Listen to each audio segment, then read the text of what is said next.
Il nous faut connaître l'intention de Dieu. Notre collaboration demande la connaissance de l'intention de Dieu. Nous devons savoir ce qu'il veut faire. L'efficacité de notre travail en dépend. Le plan de ce qu'il désire accomplir ne peut être recherché que sur la base de cette connaissance. Tant que nous ne connaissons pas l'intention de Dieu nous concernant, nous ne pouvons travailler. Dieu est un Dieu de dessein qui travaille d'après un plan établi avant la création du monde dans lequel il veut nous inclure et nous faire connaître notre part dans le temps où nous sommes. Ainsi, nous voyons que Dieu a révélé son intention à son serviteur. Je vous donnerai des nerfs, je ferai croître sur vous de la chair, je vous couvrirai de peau, je mettrai en vous un esprit et vous vivrez. Ézéchiel 37:6.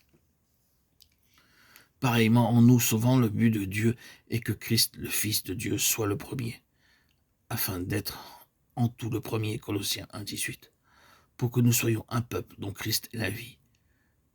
Quand Christ, votre vie paraîtra, Colossiens 3:4. Si nous avons vu quelle est l'intention de Dieu en ce qui nous concerne et la part qui nous est échue, cette œuvre que nous avons à faire sera assurément en droite ligne avec son grand dessein. C'est-à-dire non seulement des âmes sauvées, mais des âmes amenées à la pleine maturité en vue de former une famille de fils, une épouse pour Christ, la sainte cité de Christ, qui voulait conduire à la gloire beaucoup de fils et élever à la perfection par les souffrances, le prince de leur salut. Hébreux 2:10. Viens, je te montrerai l'épouse, la femme de l'agneau, Apocalypse 21:9. Il me montra la ville sainte Jérusalem qui descendait du ciel, d'auprès de Dieu, ayant la gloire de Dieu, Apocalypse 21:10. Dieu n'accomplit pas ce qu'il a révélé comme étant sa pensée, la volonté par sa parole et par la prière. Nous ne pouvons prier avec foi que si Dieu nous a parlé. La parole de Dieu doit être le fondement de nos paroles dans la prière.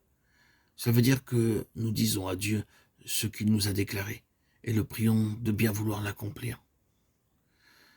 Dans l'expérience du prophète Élie, il ne put demander à Dieu la pluie que lorsque le Seigneur lui fit connaître son intention. Va, présente-toi devant Achab, et je ferai tomber de la pluie sur la face du sol. 1 Rois 18:1.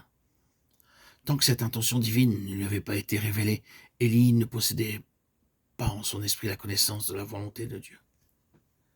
De même aussi, Paul déclare « Dieu que je sers en mon esprit » Romains 1:9. Paul regardait donc le service de Dieu uniquement sur la base de la connaissance qu'il avait dans son homme intérieur des ordres, des intentions, des pensées de Dieu. De même, nous le voyons, Ézéchiel ne prophétisa que sur la base de l'ordre reçu. Ézéchiel 37:7. Combien avons-nous à apprendre une telle leçon jour après jour? Il nous faut passer par beaucoup de temps à genoux afin de nous assurer de chaque détail de son plan et pour chaque détail, comment Dieu désire le réaliser.